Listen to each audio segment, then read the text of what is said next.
but we've got a few people joining. It's just clicked over to 6 o'clock. So welcome everybody to the Strategic Leaders Forum, Knowledge and Networking event, and also our AGM. And I'm going to say a few words about the Strategic Leaders Forum. And we've got some formal issues about our AGM, but I just wanted to hand over to Lucy Stone, who's the principal consultant for Atkins Realis, who's going to give us a safety moment. So Lucy, over to you. Thanks. Thank you, everybody. Thank you for joining us today at the Atkins offices. As Steve said, I'm Lucy Stone. I'm a senior consultant in facilities management. Thank you all for joining us. Just some housekeeping, just make sure you've got your phones switched off. You've got all kind of facilities at the back that you need if you need a drink. Just go out. The toilets are just in the hallway as you came through where the lifts are if you need to go. In the event of a fire, we'll lead you out to, again, where the lifts are. We'll follow you out down the stairs, and it's just disperse back to wherever you come from. That's the fire strategy. Those of you who don't know who Atkins Realis are, they're a global design, project management and consultancy firm, and I sit in their advisory team on facilities management, hence me being part of the Strategic Leadership Forum. Brilliant, thank you. I'm back. Thanks very much, Lucy, and I'm sure we'll say a few thanks to yourself and CBRE for putting on some refreshments afterwards. Here's our agenda for this evening. My name's Steve Gladwin. I've been the chair of this group, the Strategic Leaders Forum, and before that, the International Special Interest Group since 2015. I tried to give it up 18 months ago and I got collared in again, and then this is my last session. So it's really pleasing for me in our last session as this group, or my last session, as it were, as chair, to have some excellent speakers. David Massingham, you can see there, is going to give us an overview of the world of politics in the US across the pond. And David's one of our guest speakers that's had excellent feedback. And Tim and Alison from AITO, I think it used to be Leesman, but it's almost become an annual birthday celebration, isn't it, Tim? Every AGM, I think for the last 3 or 4 years, we've had Tim Oldman, and it's great to see Alison. But before I get on to the guest speakers, I did mention that we have some formal requirements to go through. Like I said, this is my last gig, as it were, as the chair. We transformed from the International Special Interest Group to the Strategic Leaders Forum in about June. It was about 12 months of discussions with the members, engagement, and we really decided that this was a better forum of bringing together all of our strategic leaders in the Institute, which is essentially over 130 odd fellows and 3,500 certified members. But it's all about an ongoing strategy with our purpose. And I just wanted to briefly go through the purpose of the Strategic Leaders Forum. Our first one is to promote, support and foster the growth of membership in those grades of certified and fellows. There's other groups that progress membership from risings right the way through to special interest groups in many areas, but it was felt that there was no home for those senior leaders. So that's one of our roles. So if you're not a certified member or a fellow, you're always welcome. But we want to keep promoting those people into those roles. And I would say part of that is you actually opting in. You actually, if you're a certified member or a fellow, you have to opt into the group. It's not automatically that you're in, but you have to opt in. I was having a discussion with a former board member of the IWFM who's sitting in the front row, who's probably a fellow, but no, she's saying, no, I'm a certified member, but she wasn't aware that she had to opt in. So I would encourage anyone that's here tonight or on the call, if you are a certified member or a fellow, please opt in and use the website to use your preferences. Our second mission is really to create CPD opportunities for those strategic leaders. So in time, you'll see some programs that the new chair and the committee will be rolling out to create those continuing professional development opportunities for our strategic and senior leaders across the profession. We want to be that advocate for strategic leaders, to create opportunities for networking, like this one tonight, whether that's physical or, as we've got on the line, many members from around the world in that digital capacity, and bringing together the feedback and experience from the insight programs and policy development. And our last one, to provide representation for the IWFM to collaborate with international networks. So we will still retain that flavour of international. One of our vice chairs, Sean Gibbons, sits on the World FM Day and the Global FM panel. So we're still very much networked in with Global FM, Euro FM, and other associations across the world. So that's very much still part of the remit of this group. Not going to go through all of that, but this will be on the website. It's on the presentation that we gave in June. But like I say, if you are a certified member, if you're a fellow, please opt in to the group, because we should have at least 3,500 members, I think, in this fraternity. But if you're not a certified member, please contact us. And if you want to get on that journey to be a certified member or a fellow, we can certainly help that journey. And that's where the experiential route comes in.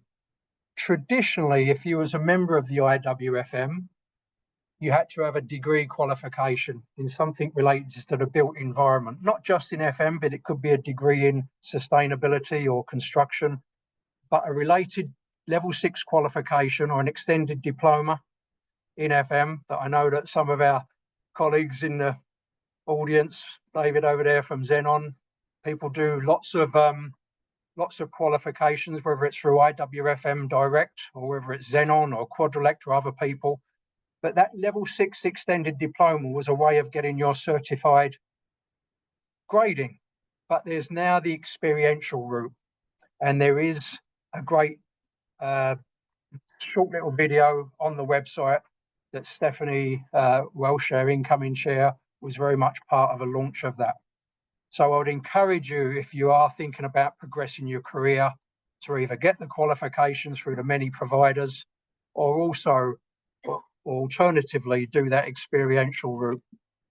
So that's just a little bit of background on the Strategic Leaders Forum. Now on to the more formal part of the evening, which is the election of the officers. So first of all, I mentioned that I was stepping down as chair after some 8 years of the group. And it's really gives me great delight, as it were, to ask for somebody in the audience to propose a motion to elect the new incoming chair, Stephanie Walsh from Arup Group. Oh, thank you very much. Now, I don't know who's taking the minutes, but we've got it, probably got it on tape, but just state your name and where you're from.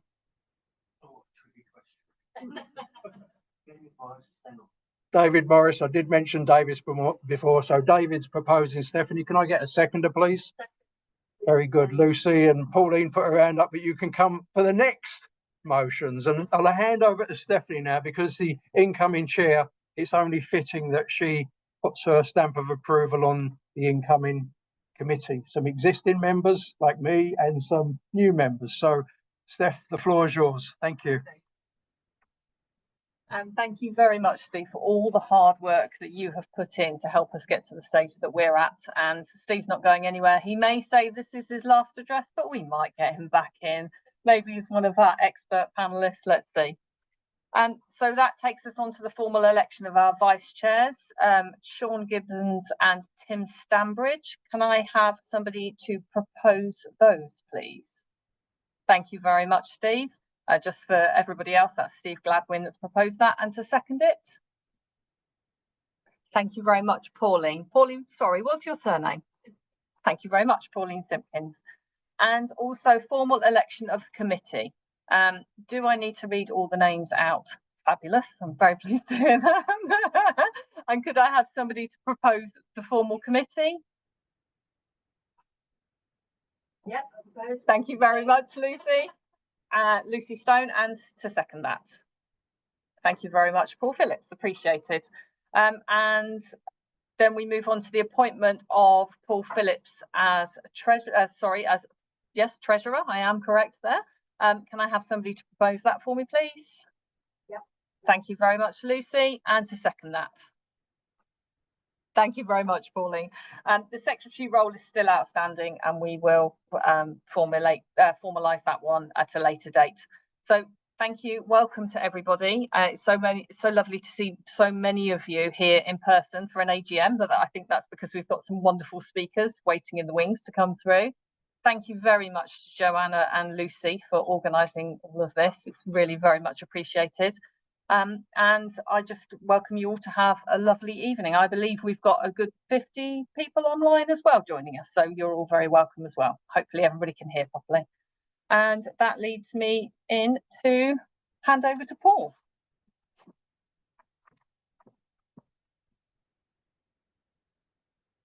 Right, well, I'll be brief because there are far more interesting and capable speakers than me, so I'm just going to whiz through the finance report.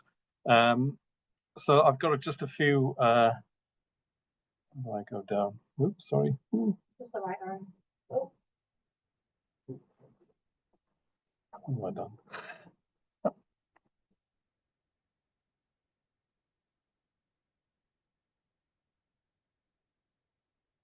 Yeah.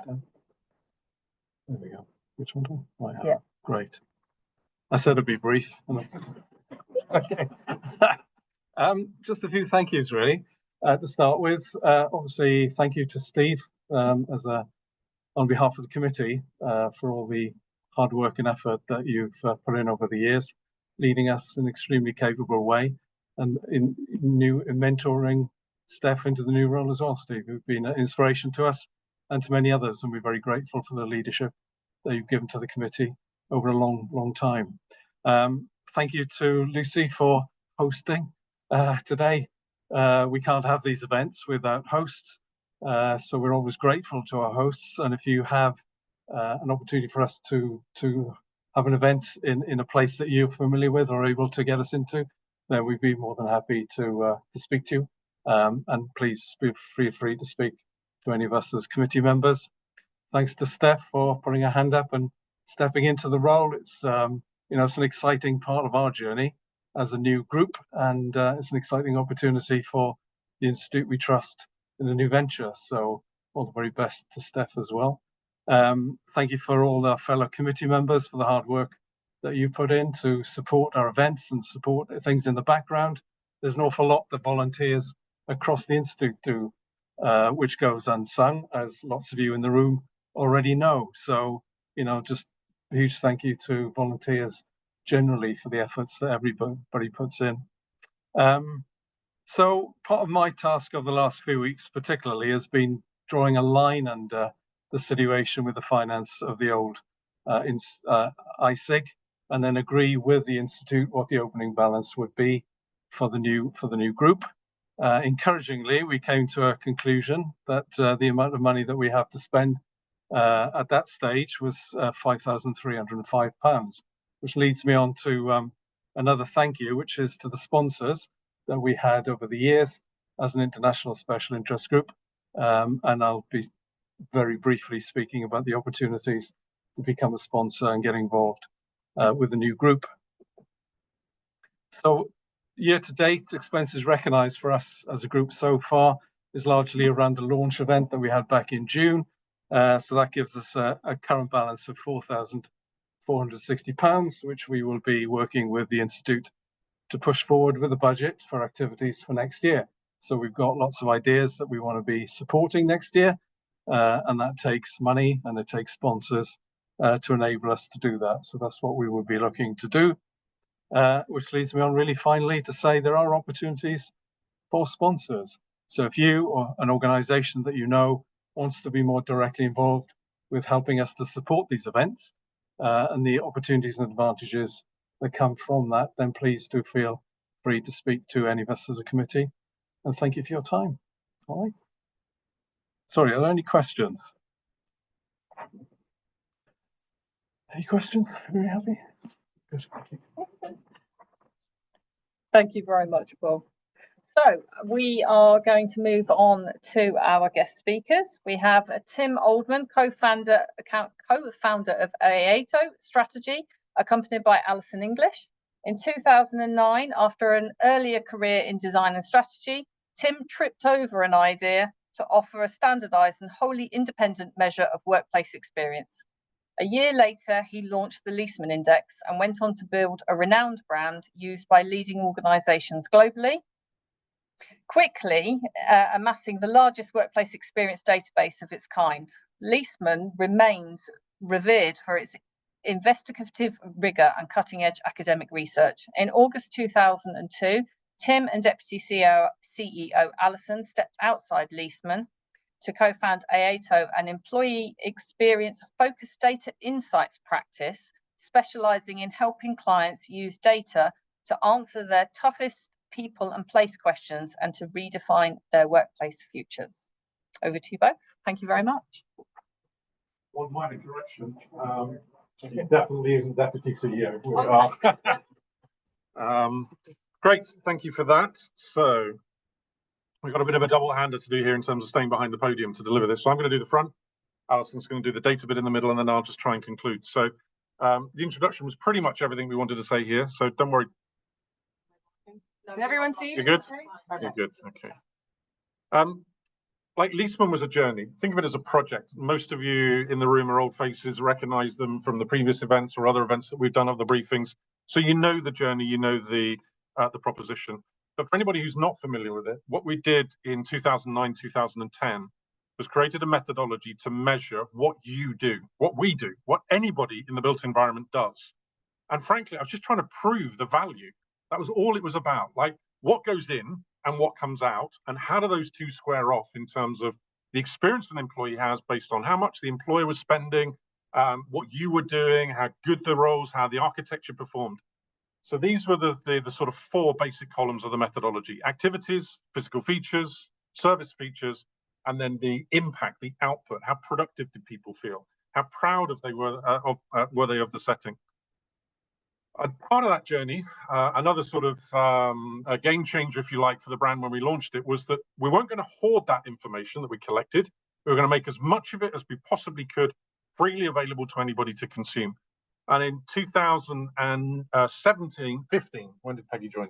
15, 16, 15. In 2015, I luckily found an amazing academic based in Finland, Dr. Peggy Roth. And that's when we then started the sort of hardcore academic exploration of the data. And these are some of the reports that you'll have seen me stood in front of you before, giving you the highlights of. Four biggest ones for me: the workplace experience revolution, because we started to unearth some real statistical drivers of experience. Then part two of that, and then the idea of actually new is no guarantee. We weren't seeing the sort of lift in a new space that you'd expect given the investments that clients were making. We then went through the pandemic, navigated that, and one of the output reports was purposeful presence, a trend that we saw that said employees were coming to workplace with specific expectations. They were very purposeful about why they returned, what they wanted to do there. And then the most recent one under my stewardship from an authoring perspective, the power of place, which looked at how the architecture performed and the location performed in terms of that attractiveness of the space to the employee. Some of the data numbers there at the bottom of that, you just saw that sort of growth. It took us 5 or 6 years to get to 500,000. And then the next 4 years, we doubled that again, and then more and more employees reporting on their home experience. This is one of the most impactful for me in terms of the brand out in the field. Sentiment super drivers, if you've heard of that expression, it came from a study that we did that established how different things create different emotional responses to space. If it's in the middle of the map, you better get it right, because the closer it is to the center of that cluster, statistically, the bigger impact it has on an employee's day at work. But we also did some other stuff. We tried to get you thinking differently. So there were 33 under my stewardship, 33 editions of the Leesman Review. Maybe you were a subscriber to the Leesman Review, maybe not. But a lot of people hung on this and were like nagging us to get it out into them in terms of the next issue.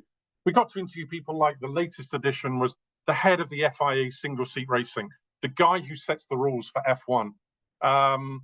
Submarine captains, general from the British Army. So just getting people to talk about their experience in other worlds where we could translate their insights back into your world.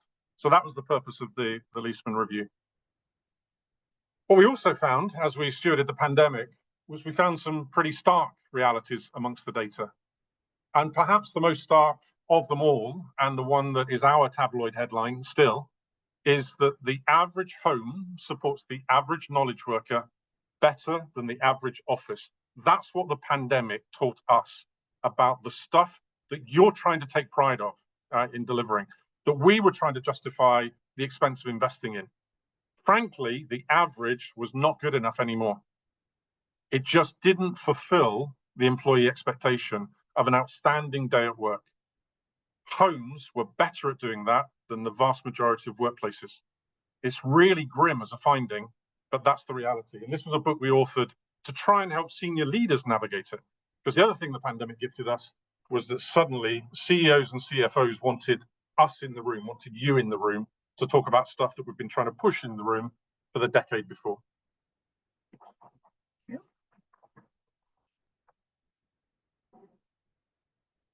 Right, and some of the key findings. So as you heard, homes are better than offices. COVID also shifted how many people approach work. It shifted how organizations approach it. You never heard anything about mandates prior to 2020. No one talked about return to office. CEOs weren't looking at who's working where. Real estate was kind of, certainly with FM, kind of squirreled away, hidden in the corner. It wasn't seen as a cost. It wasn't seen as necessarily something that could contribute to organizational performance. And what we're seeing is when employees have choice, and they have flexibility and they realize they don't have to commute, fewer of them are coming into the office. So some of the data that we saw during the pandemic was that nearly 50% of employees were in the office 2 days a week or less. That obviously changes everything that real estate leaders and FM leaders have to think about when it comes to how you create and build sustainable places for people to work when they come in, because there's also then the challenges with managing peaks and troughs. We've seen in the data that acoustic and visual privacy are huge challenges in the office. You can see along the bottom some of the support scores for activities that are related to acoustic and visual privacy. We've seen in the data an increase in importance for things like video conferencing, because again, the nature of work changed during the pandemic. So some people will be dialing in from an office, some people will be dialing in from their desk to someone else just down the hall, or they may be calling someone from home or someone working in Bangkok. So this is all very different, and it's caused more and more people to use more video conferencing, but we haven't revolutionized how we do that. There's new technology on people's computers to do that, but we haven't thought about the spaces that they need, the different things you need to be able to do those things well. And those are some of the reasons employees are choosing to do that from home. It's simpler. Sometimes their connections work better. You don't have to run around and look for a phone booth. It's just easier there. And we haven't, again, rethought how the office can be better supporting employees when they need to do those things. There's a subset of the data. So Tim referenced some of the data that we had. When we look at the overall score for employees in their workplace, we're able to segment out high-performing workplaces, and we called those Leesman Plus spaces. So the workplaces that are brilliantly supporting employees in what they do. And when we look at the scores between the average office and your Leesman Plus office, you see significant differences. So those Leesman Plus spaces are delivering better office environments for employees, but still not to the levels that the home is providing. So again, there's this push me, pull me when employees are given choice. Tim touched on the super drivers that we uncovered in that earlier research. These are some of the critical drivers of workplace experience. And again, one of the top ones, though, is noise levels. One of the biggest changes we've seen is now employees are more like customers and they have more choice. They have the choice of whether or not to come into the office if they work for an organization that gives them that flexibility.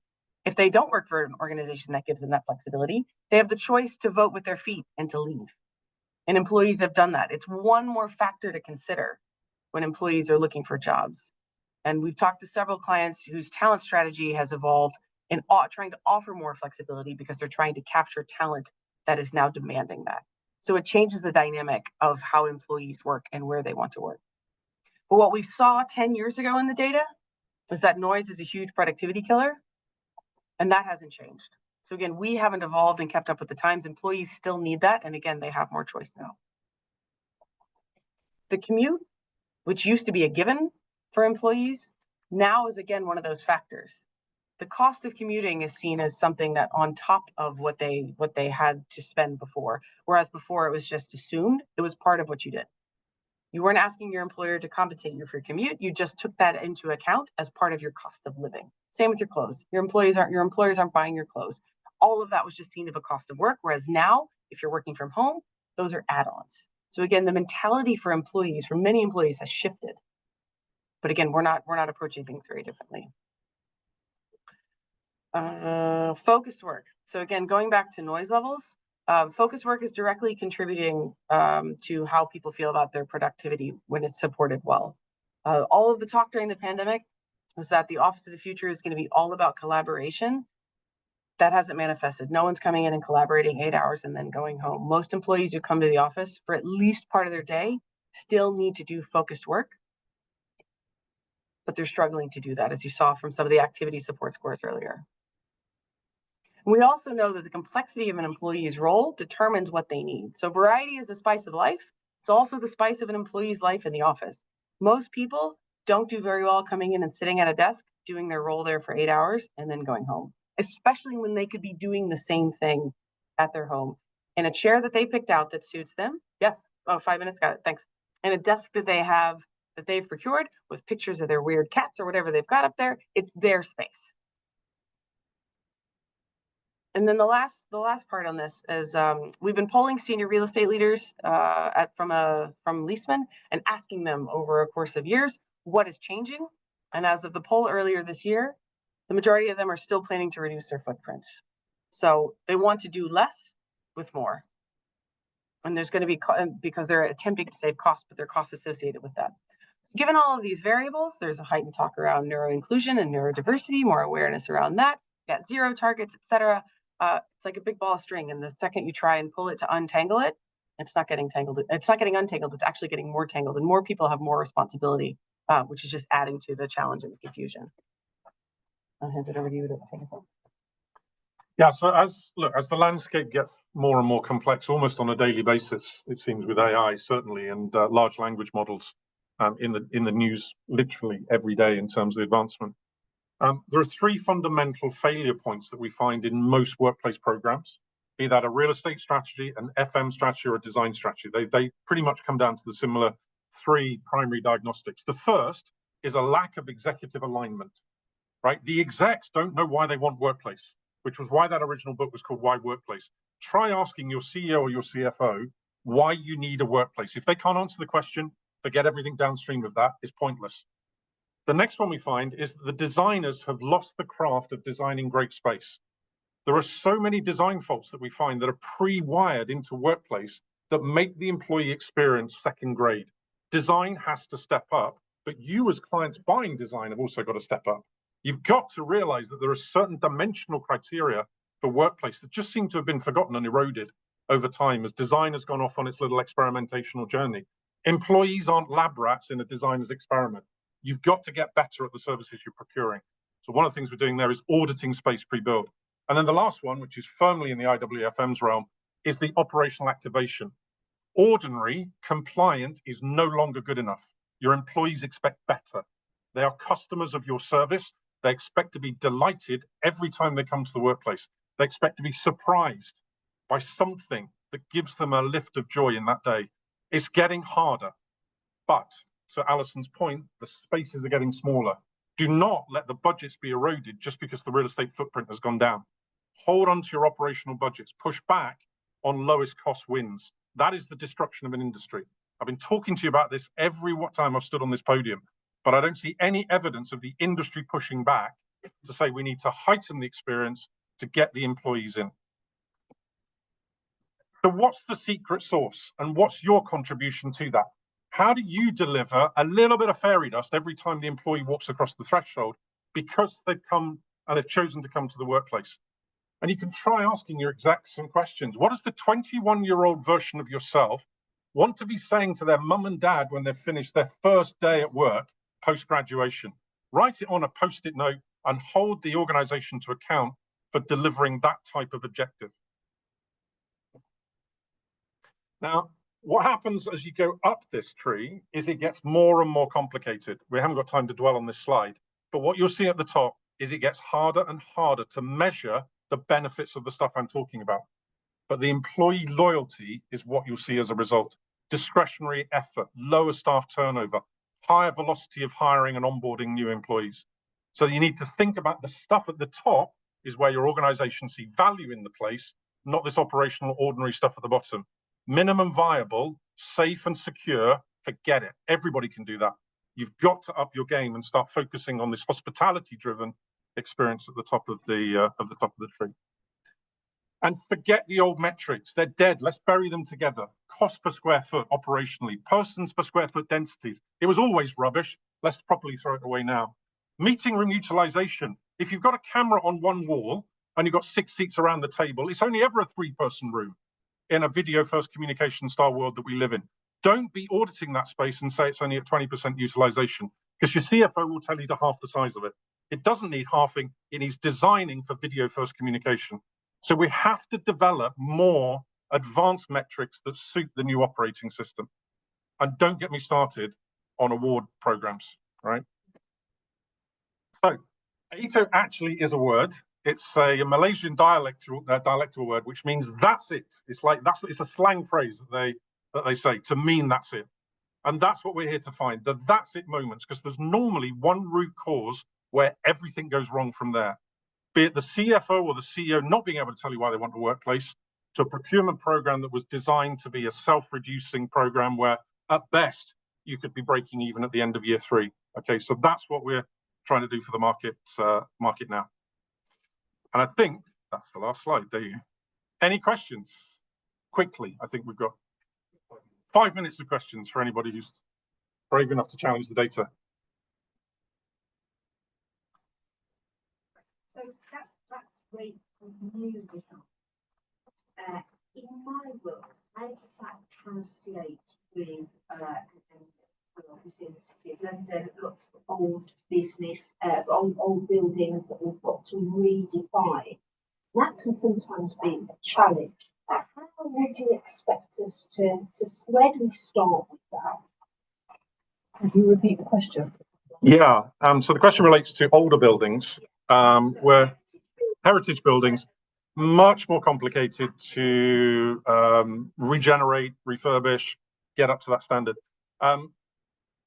This is probably another half an hour's conversation. I think the one thing I do on this is, what's the cost of a receptionist in the City of London, or a security guard, somebody who's on the sort of front face of delivering hospitality and delivery every day, compared to your cheapest market in the world? You talked about having some buildings in China, right? The cost of delivering those services in China will be significantly less. But the cost of a smile, the cost of solving somebody's problem doesn't cost you more or less. A miserable receptionist in the City of London costs you the same as a happy receptionist. A god-awful security guard in the City of London costs you exactly the same as one who's looking after your infrastructure with pride. So it's not necessarily how much a space costs or its architecture, it's also about how the service is delivered. So I would almost just like think about the outcomes you're trying to achieve, and then think about how you activate that in order the consumer of the experience has a great experience. You can have great experience in old buildings. There's so many around the City of London. So I wouldn't see the old building as a constraint. It might be that financially it's more expensive to deliver, more difficult to put smarter building technologies in, etc. Right? But I think there's a character to old buildings that people are naturally gravitating towards. So we see a flight to quality. So I think if you develop quality, people will want to be there. Yes. Talk about the thing about the service. A really good example, probably to frame where I'm going, is postcode was thing was really valuable. And now it's split back to an overhead of the cost. So I know it's for you guys, so there's no problem, but how would you ensure the organisation represents a value what you are providing? I'm going to repeat the question. The question was, when COVID, there was a heightened sense of cleaning, and so it was more valued, and now it's kind of slipped back and less valued. How? Yeah, it's clean, but a really good example is moving into that's like really valuable, important, and it's now just split back to lower. That's a specific, but more generally, how do you promote the value to the organisation? So how do you promote the value of those types of things to the organization? I think you've got to get leadership. You've got to get leadership who understands that there is value in that stuff, and it's not just a cost. So if you're only talking to the CFO who only sees those things as cost, perhaps it's aligning with HR, collecting data on it, or not even, if you can't collect it yourself, referring to other sources. So again, all of the Leesman research is freely available online. Some of the stats that tie into that, I think, are good to put forward to say there is value in doing these things. I mean, you and I had a conversation about becoming one of the top 50 universities, and you recognize, and all of your 400 cleaning staff recognize, they've got to do an incredible job. Every blade of grass has to be cut perfectly because all of that contributes. So maybe I think you two might have an interesting conversation about that longer, but I think it's about finding the right stakeholders who can help you align with that, but also finding evidence and data that backs up your beliefs. I think that model that we showed, which is the triangle with the three circles, we used to have it in a longitudinal left to right visualization, but we started to get a bit challenged because it's almost like the further down there you get where you get problems, you almost certainly have to go back to the start point. We did an exercise with Zurich Insurance over in Switzerland with them, and the why workplace question, tell me why you need a workplace, is we work with chief execs and their board to get to a single sentence answer that can be embroidered on the FM service teams, the arm of their t-shirts. Now, when your cleaner knows why they're there, you start to get elevation. And a chief exec or an executive board member walking through a building sees and is reminded on the sleeve of the janitor why that person is there. That person is there to deliver whatever the Zurich Insurance's statement of intent was. So I think if you can find that, it's an old story, isn't it? It's been told at many FM conferences about the cleaner at NASA. Yeah, what are you doing? I'm putting a man on the moon. Even though he was there with his janitor stopping his mop, right? I think we should just go back to that. That's a really stellar proposition. And I think it's a reminder to the chief executive and the board around them that everybody in that organization is there with a singular objective, whether it's customer satisfaction, delivering insurance goods, whatever it is. Nail it in a sentence that's why you want people together in a place, and have everybody adopt and go for that one single North Star.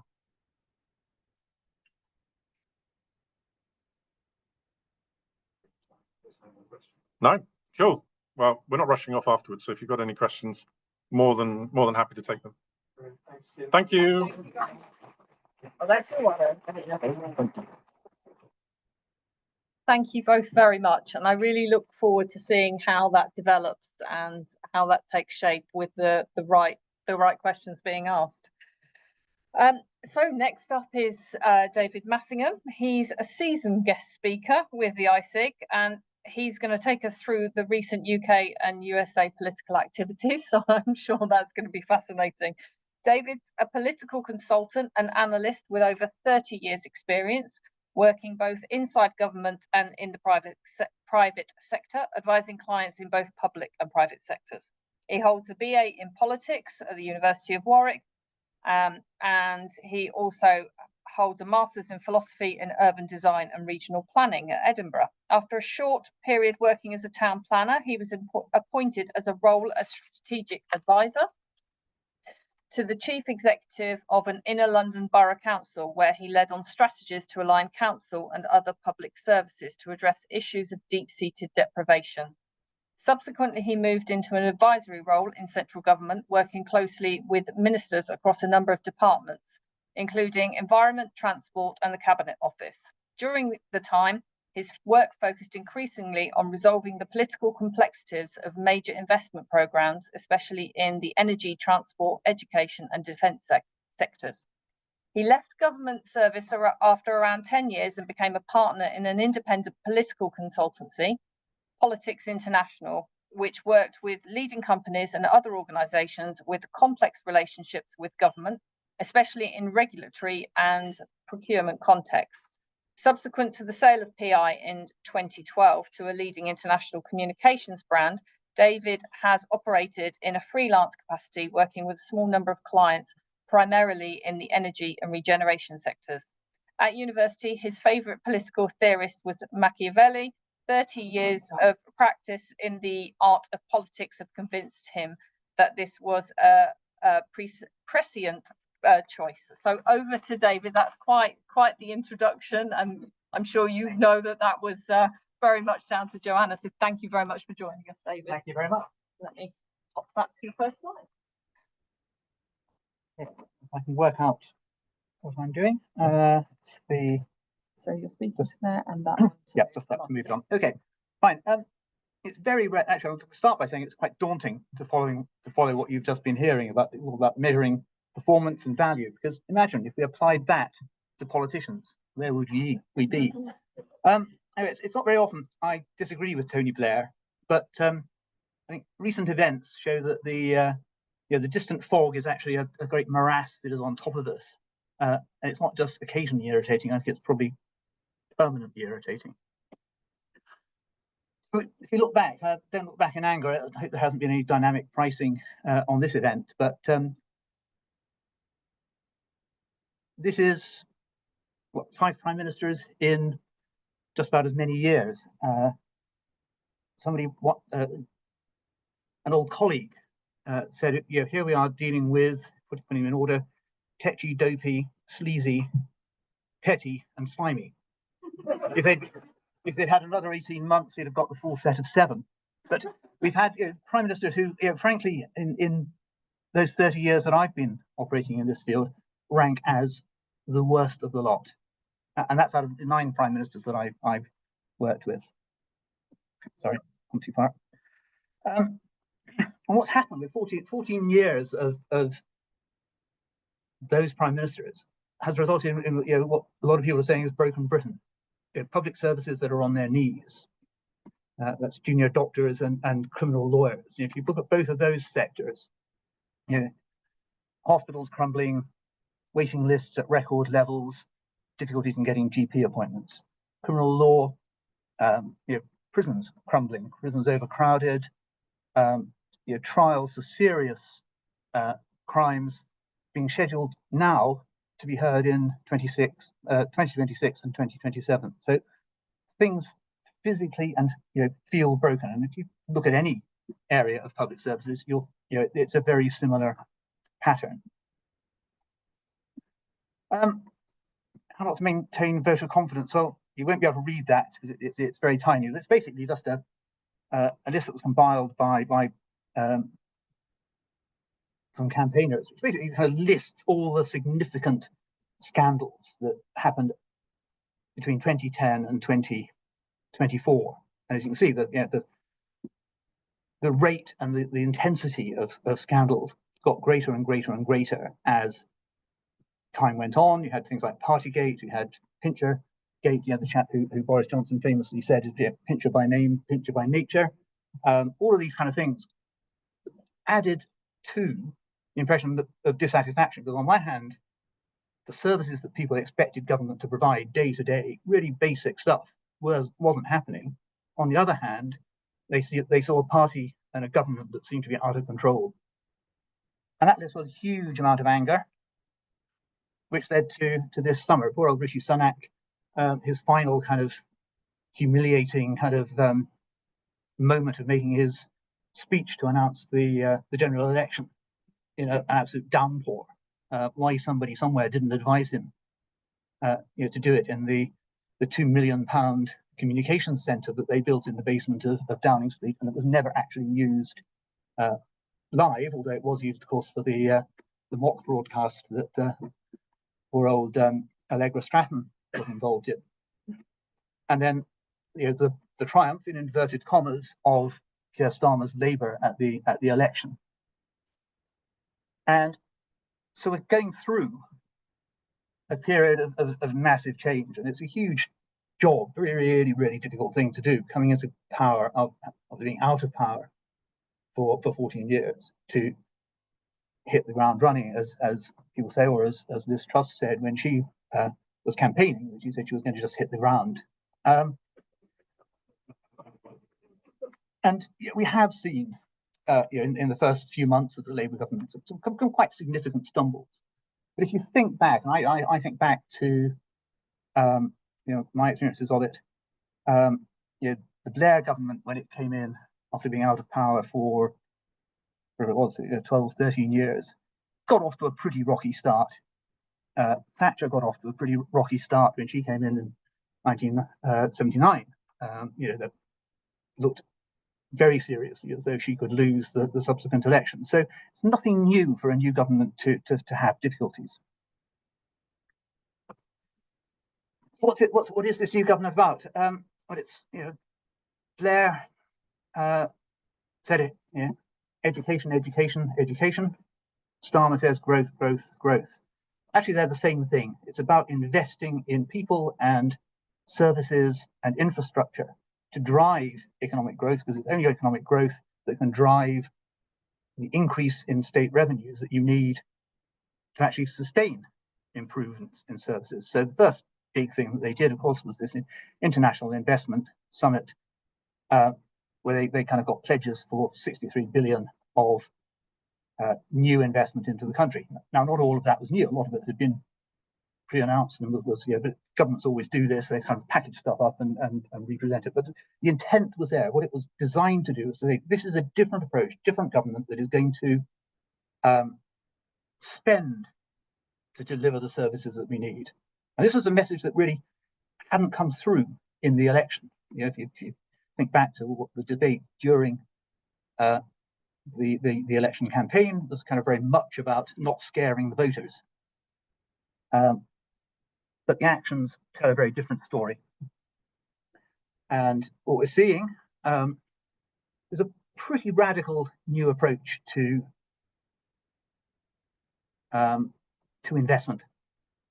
Fiscal reform that allows additional borrowing, up to 20 billion a year additional investment through that change. Creation of a national wealth fund, probably about 30 years after it should have happened, when North Sea oil was coming on stream. And if you compare the UK's fortunes with Norway's fortunes since that time, you can see what a dumb decision it was at the time to spend the money as it came in on propping up services rather than creating an investment mechanism. A 10-year industrial strategy, 10-year infrastructure strategy on the way, moving to multi-year spending. That's going back to an idea that was around for a long time but got abandoned in the last years of the Conservative government because the level of chaos was too great to sustain it. And most recently announced before after I put the slides together was that a major defence review and a major defence spending review will be linked to that review, so that the two things which have been treated very separately up until recently will now come into harmony, and that's pretty important given the state of the world. Creation of Great British Energy, the first of the sort of big new national corporations that the government envisages to drive growth and investment. You can expect similar initiatives in transport and other areas. And my favourite, because I've worked on it on and off throughout my career, planning reform. And over the years, I think I've seen something like 25 planning ministers come and go, something like 20 planning white papers come and go, 5 planning acts come and go. One of them I was actually responsible for taking through the system. And in reality, nothing much has changed. It takes longer now to get something through the system than it ever did. So big ambitions, but also big problems. And the photo on the side there, that's the site of the HF2 station at Euston, which of course started off as being a station and then wasn't going to be a station because somebody had the mad idea that you link London and the north by stopping short of London and stopping short of the north. But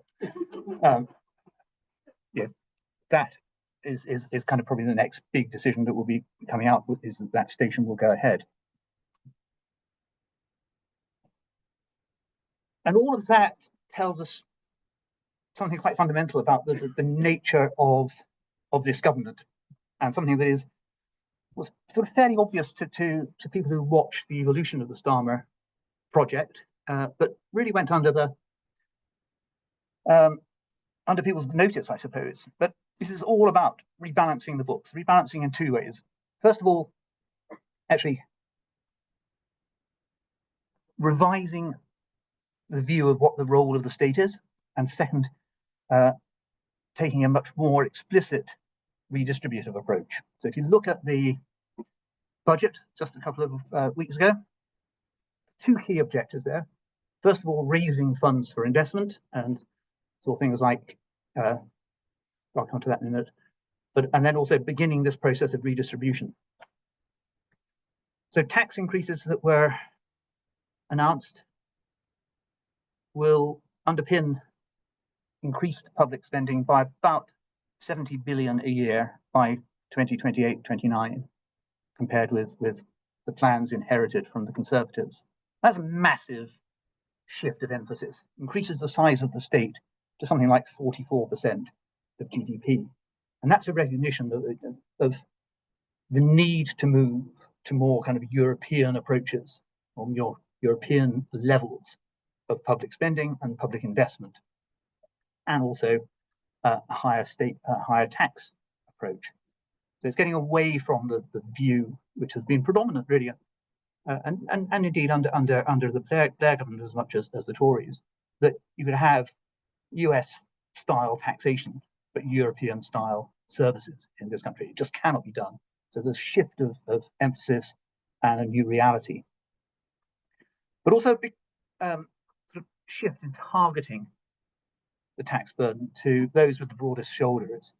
So VAT on fees in private education, and there's the thing that became very controversial with Jeremy Clarkson and James Dyson, in particular, of inheritance tax on agricultural land. From what I understand, people in the Treasury were delighted that those two decided to put their heads above the parapet. Jeremy Clarkson, because he'd admitted in the past that he invested in agricultural land as a direct means of avoiding inheritance tax, and James Dyson, when it was revealed that in recent years he has bought 36,000 acres of agricultural land, despite being tax resident in Singapore. So, interestingly, I think that what the government has calculated is that having got into power and having a huge majority to work with, it can start being much bolder, and the people who will attack it most on some of these issues will be the ones who will actually get very little public sympathy. And the graph just shows that for the first time in many years, the distributive effect of the tax changes announced in the budget really shifts the burden towards the top 10% of earners. What about Brexit? I guess you'd be sad if I didn't talk about that after all the sessions we had on it in the past. Well, nobody wants to talk about that because it's the subject that nobody has an answer to. Brexit of sort has been achieved following Boris Johnson's negotiations and following the kind of renegotiation under Rishi Sunak. But the bad news, I suppose, from the Labour perspective, is that the benefits that it was supposed to deliver are not very obvious to people. And if you actually look at the numbers, there are some quite serious issues that are coming through. There's something like, according to the Institute of Fiscal Studies, something like a 4% hit on GDP. There's been something like 44 billion of potential investment from the European Central Bank that has been lost. So that's not really good news there. And we've seen a quite dramatic shift in public opinion, moving towards support for potentially rejoining Europe. Bad news there is that there's no appetite in Europe for having the UK back. It's got problems of its own to deal with. Both France and Germany, the drivers of the project, really historically are facing their own sort of problems of instability. You've got Orban in Hungary causing problems, and there's the wider global situation that the EU is trying to work out its position on. All of that would be made much more difficult to deal with the UK back. The other thing is that even if there was an appetite to have the UK back, I don't think the terms on which it would happen or be offered would be acceptable to any of the political parties at the moment, because it would involve the return of free movement, it would involve adopting the euro and things like that. So it's politically too difficult, politically much better to pretend it never happened. This is a sort of slightly tricky one, but we are, and the US, it's quite interesting that we're sort of working in parallel. There's kind of an inversion of political values. Historically, in this country, the middle class, the higher qualified groups in society aligned with the Tories, working class, the lower qualified aligned with Labour. That is shifting quite significantly, and Labour is now the party of the middle class. The Tories the party of the working class. The same thing has happened in the States with the Republicans and Democrats effectively shifting positions. But also we're seeing a much overall a kind of less engagement in politics on all sides, but much less engagement on the part of the less well qualified and the working class. So there is a huge demographic shift happening, also sort of reflected in economic values and social values, and nobody's quite worked it out. Nobody's quite worked out how to deal with that, or at least on the political left. Donald Trump has worked it out absolutely brilliantly. He knows exactly how to connect with the these changing values. But the Democrat Party has shown that it didn't quite get what the issues were in the last election, potentially in the one before. Labour has kind of got them, but it's on very thin ice and holding together a coalition that can sustain that. But the Tory party is the gift that keeps on giving for Labour at the moment. Just as Labour under Jeremy Corbyn was the gift for the Tories. Somehow the Tory MPs have been described as the most sophisticated electorate in the world, managed to get the two most extreme and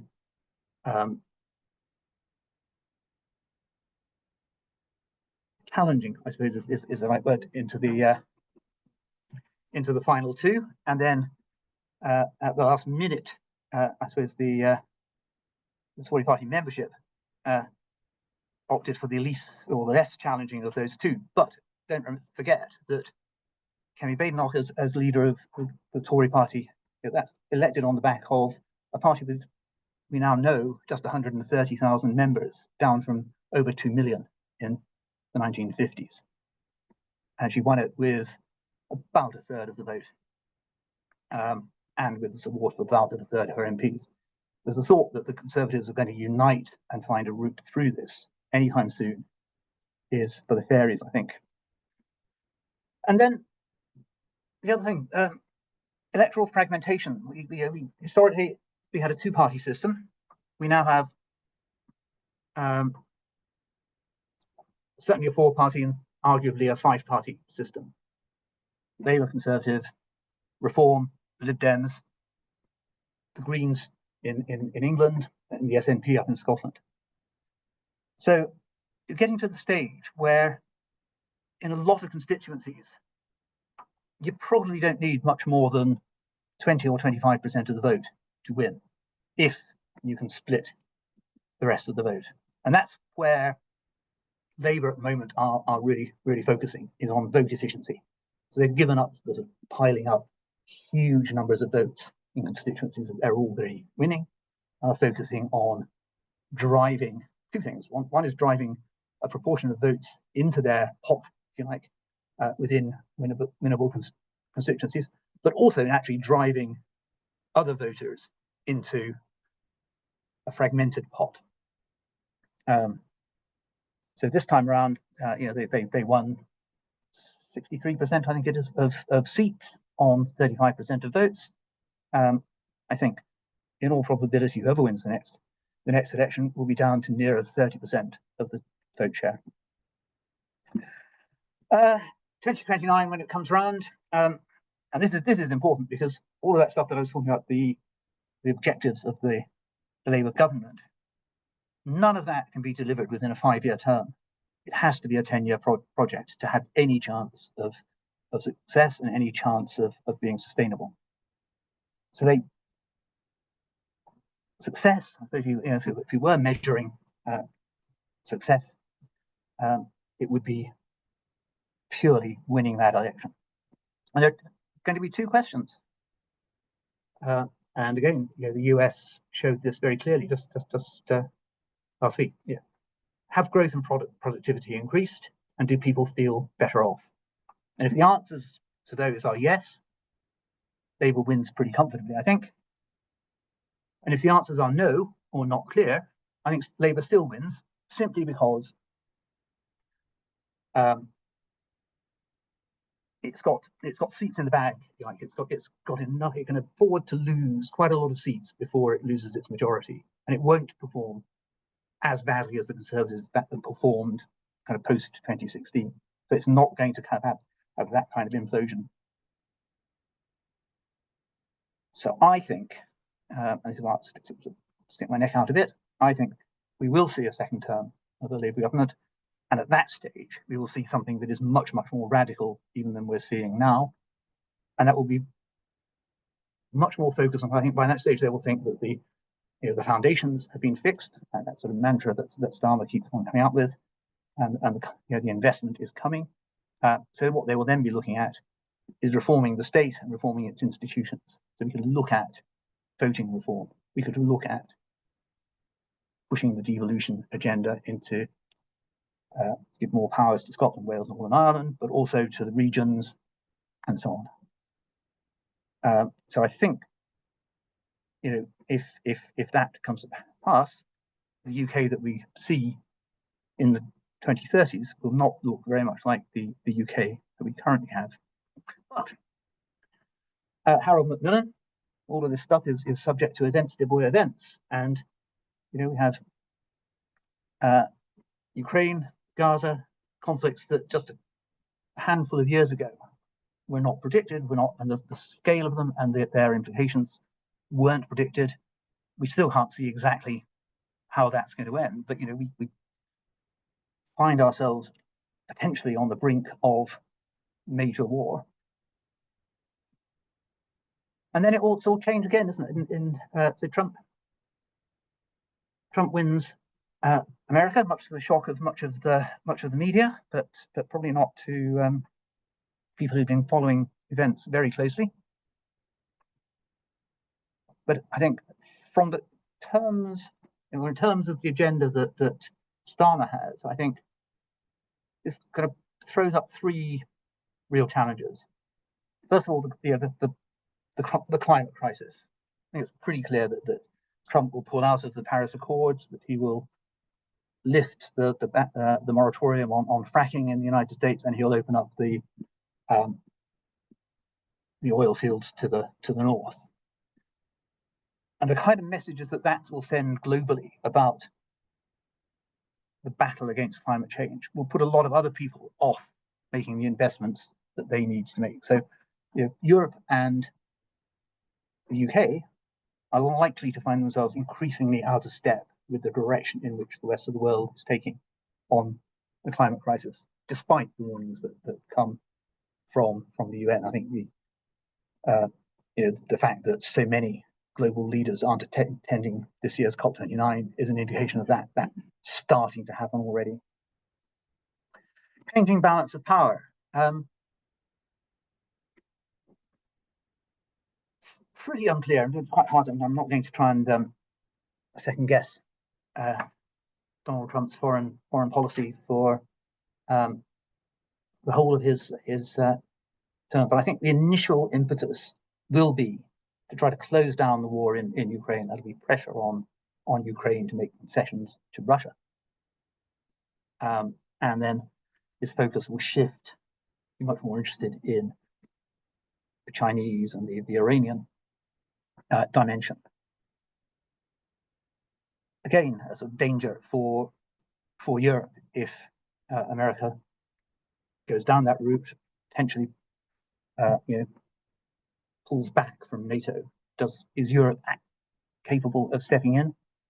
And where does the UK, sitting outside the EU but inside NATO, fit into that picture? Makes a very, very difficult sort of balancing act. Return of isolationism. It's talked about 10 to 20% tariffs on all imports into the US and 60% tariffs on imports from China. If you like, pulling down the shutters on global trade, and yet we have commentators in the UK pressing the government to conclude this, the mythical free trade agreement that was promised post Brexit. that isn't going to happen in the short term. And given that the US is the biggest global market for UK exports, the implications of tariffs and the implications of a potential trade war are huge in terms of what the government is trying to achieve in terms of its ability to raise funds for investment, for infrastructure, and so on. So it's a great irony, because in the 19th century, the UK followed deliberately a policy of splendid isolation. It stood aloof from the great powers of Europe, tried to kind of play them off against each other, thinking that if they were all squabbling among themselves, UK could get on with sending its ships around the world and exploiting resources. The problem now is that the UK has turned its back on Europe, has probably seen its least favoured candidate elected in the US, and faces a very, very difficult, I think, the political relationship between Starmer and Labour and Trump and the Republicans will be very, very difficult. And knowing the volatility, the potential volatility of Trump, it won't take very much to send that nuclear in a metaphorical sense rather than a literal one. Which brings us back, thank you, back to my mate Machiavelli. And I think this is the real problem here, because historically it was always it was a good idea that to have a much bigger stick than other people, so that you would be more feared, so that even if they didn't love you and decided to have a bit of a fight with you, you could bash them around a bit. UK suddenly finds itself in a situation where it doesn't really have a big stick anymore, but has also alienated a lot of people. So there's this huge period, I would say it's going to be a period of several years of uncertainty while this kind of new set of relationships gets formed. And I'll leave it at that. Thank you.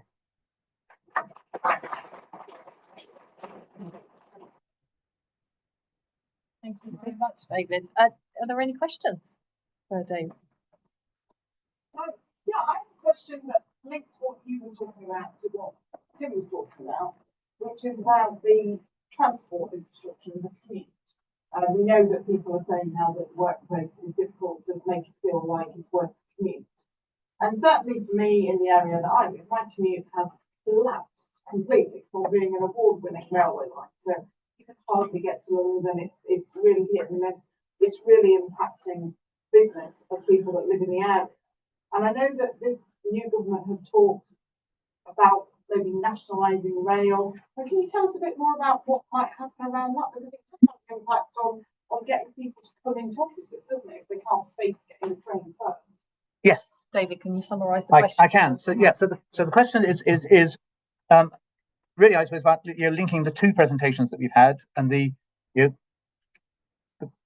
quality of office life, which includes the commute, and what the government might do to help that. And I think the short answer is that yes, there is an intention to bring all of the railways back into international ownership, but it will be a slow process. There isn't the money. I think Corbyn would have just gone out and said, right, we're re-nationalising all of these companies now, and Deutsche Bahn and SNCF and all the rest. Here's some money, now go away. This government isn't going to do that. So what it basically is going to do is bring the contracts in-house under this new umbrella of Great British Rail. But that's going to be a process that will take 5, 6, 7 years to complete, just to get the things under public control, and things won't visibly improve or physically improve until the money starts getting spent on the infrastructure. And part of the problem is that the rail infrastructure mostly is creaking at the seams because it hasn't been invested in properly. So we are going to, there's a lot of rhetoric. I think it'll be a long time before we see it change. the other thing I would say on that is that even on these sorts of issues, the government isn't entirely clear what it's doing. You know? And you know, the budget kind of hinted towards that, because they, you know, lifted the cap on bus fares, so it's effectively a 50% increase if you're a bus user. You know, rail fares, they said, you know, will continue to rise at above inflation, at least in the short term. But fuel duty was, or the freeze on fuel duty was continued, which is a sort of a completely bonkers approach if you want to encourage public transport and you want to shift to more sustainable transport and you want to encourage, which other, you know, ministers will say they want to move towards, you know, things like, you know, the 15-minute city and low traffic neighborhood, all of that kind of thing. But those measures don't help with that. So it's not a very encouraging answer, I suppose, to or maybe they're just going to hope that people just decide to stay at home and work from home and eliminate the commute. So my question on that was, the government's committed to 1.5 million new homes in its first term. It clearly doesn't stand a chance of delivering that number. It also presumably doesn't stand a chance of delivering them to a quality that those people who are searching for a new home in a rising cost of living crisis will want to take pride in ownership of. So, as somebody, you said, you've got a vested interest in that particular strand. What's the silver bullet for Angela Rayner right now? Well, pick up the phrase from way back. You might think that I couldn't possibly comment. No, the reality is,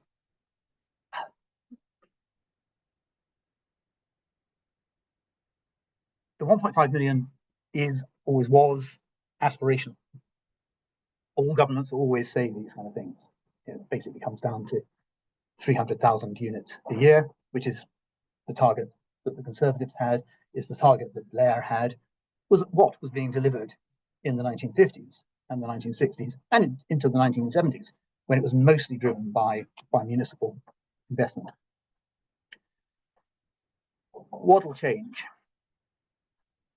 One is this new wealth fund, which will start putting money into housing. Initially, it's going to go into retrofitting existing housing to bring it up to standard, but a significant proportion will go into direct new build, and we will see local authorities and housing associations being allocated significant funding from next year to start delivering in numbers. So at the moment, you talk about maybe somewhere in the region of a handful of hundreds of new council houses being delivered each year. We will see that going into initially the tens and you know, tens of thousands and higher, but it will be a slow process. The biggest problem is the planning system, which needs fundamental reform. And I've said, you know, everybody who's gone anywhere near the planning system has tried to do something with it and failed. I will say that I've had a small part. I think that at least Matt Pennycook, the housing and planning minister under Angela Rayner, knows and understands the issues, and he chaired a planning committee in local government in the past, and you know, has worked pretty extensively in opposition on looking at addressing the issues. But it will take time, and I think you know, the government will have to fall back on what it always does in these circumstances, which is kind of that we failed to meet our promise, but we have made significant progress. And whether that will be enough, it goes back to what I was saying. You know, when people ask the question, is, you know, does it feel like things are happening? If they see, you know, starts being made, that will help. But it's a big question.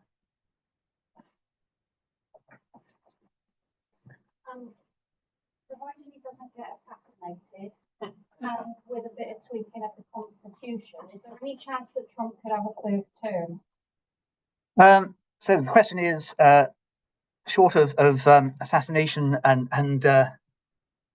constitutional barriers, any chance of Trump getting a third term? I think not. And I don't think it will entail assassination. I just think the motivation for running this second time was more to do with what happened in 2020 than with a burning desire to, implement a raft of new policies. He was convinced in 2020 that the election was stolen, that he was turfed out of office improperly. This time, he's won the popular vote by a small margin, but nonetheless won the popular vote. He's won the Electoral College with a very substantial majority. His party has taken control of the Senate. They're very close. When I looked at it this morning, they're just 4 seats away from taking control of the House of Representatives. And if that happens, he gets a clean sweep, he will have 2 years of pretty much don't forget that in his last term, he did pack the Supreme Court with very sympathetic justices. So, he's likely got 2 years of a clean sweep, being able to do pretty much whatever he wants. And I think that will be enough for him. I don't think he'll want, at the age of whatever he'll be in 4 years' time, to run the risk of what happened to Biden happening to him. And I think that will encourage him to say, I've done what I wanted to do. Now I can retire I can step back as the greatest president there has ever been. Yeah. As a follow-on question to that, as a result of the US election, is the world a safer or more dangerous place? And what should be the UK policy response? Okay. So the question is, as a result of the US election, is the world a less safe or a safer place? And whichever the answer to that is, what should be the UK's policy response? I think the short answer is that the world is less safe, simply because there is more uncertainty around what a President Trump will do. We think we know where he stands on Ukraine and Russia. We think we know where he stands in terms of China, Taiwan. We think we know where he stands. But how far is he prepared to push those things? That's what we don't know. If he decides to fully back Israel in its conflict, and that escalates into a full-scale war with Iran, then we're in a very different and dangerous place. If tariffs and a trade war with China encourage an invasion of Taiwan, which is a far-fetched but not unrealistic response, things become much more difficult. So that's that.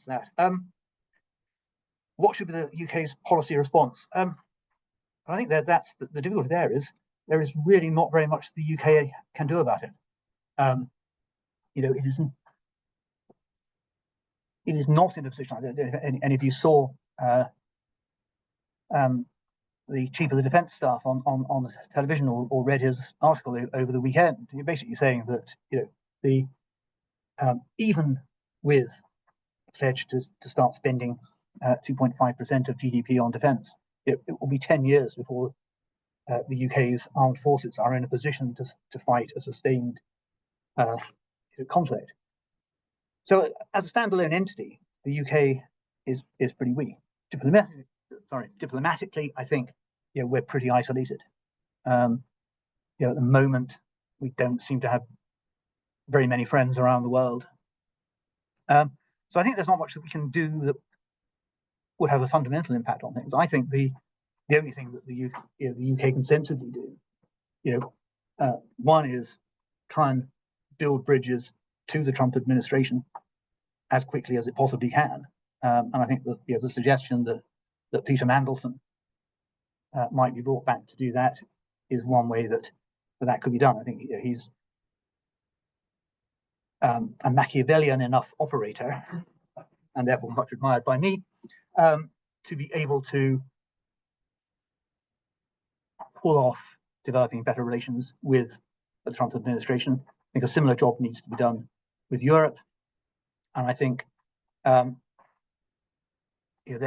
does need to be investment in the UK's military capability, because at the moment, people look at Europe and they say, well, Ireland is the weak link because it has virtually no defences whatsoever because it's neutrality, but the other weak link on the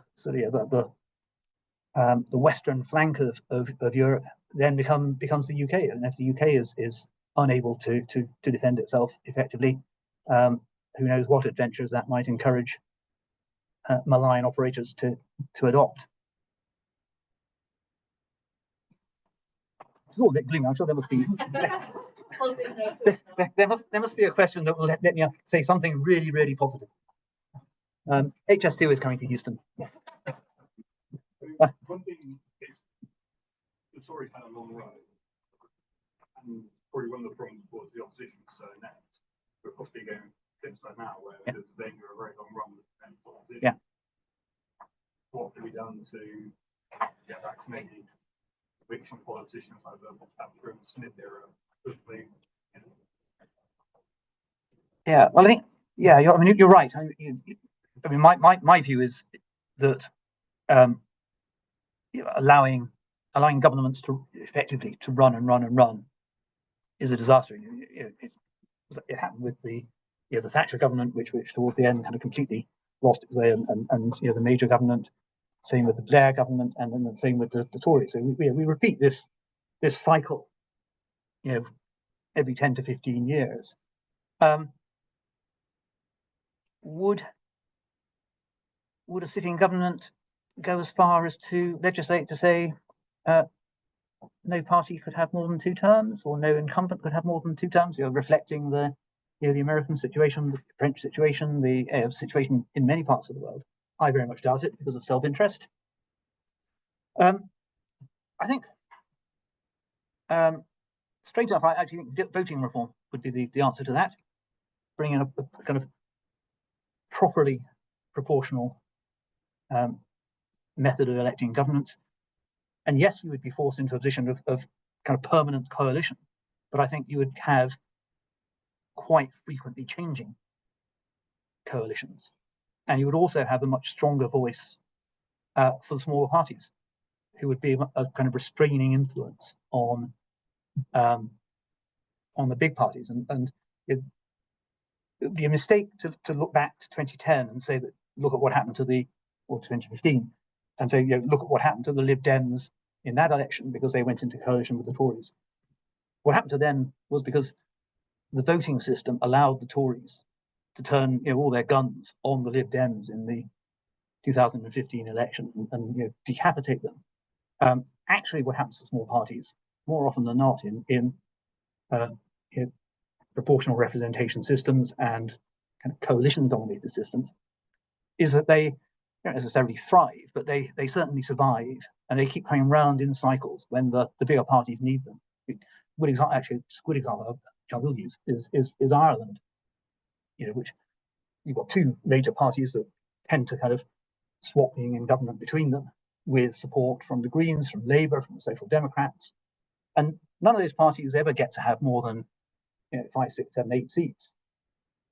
But if you've got 2 seats around the cabinet table in the right sort of places, so the Greens in Ireland at the moment have got the environment portfolio, and have forced their coalition partners into quite radical initiatives. So that would be the way I would go: voting reform, and I think that is something that we might well see in a second term from this government.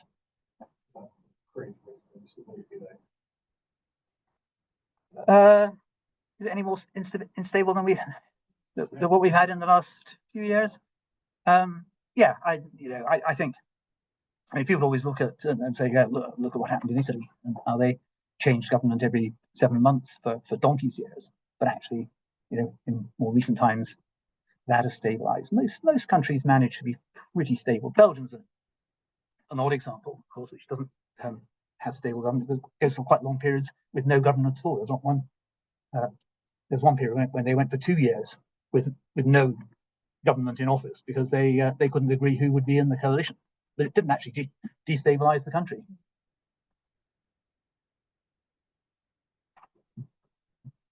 Thank you very much, David. Very much appreciated.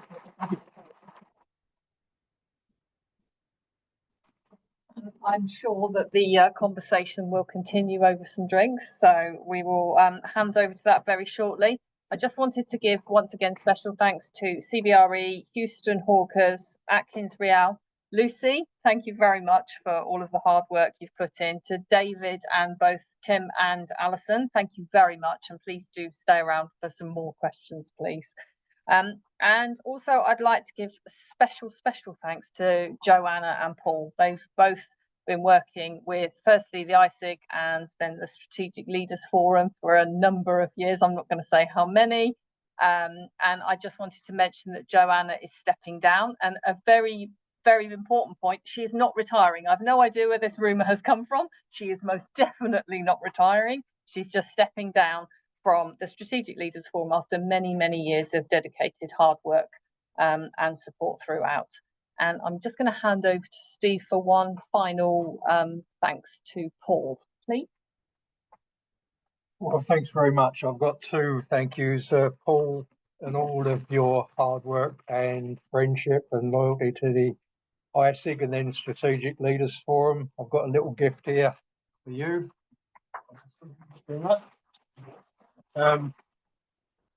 He can open it, and it's a bit of Welsh cheer. I'll just put it that way. Just a proud Welsh person.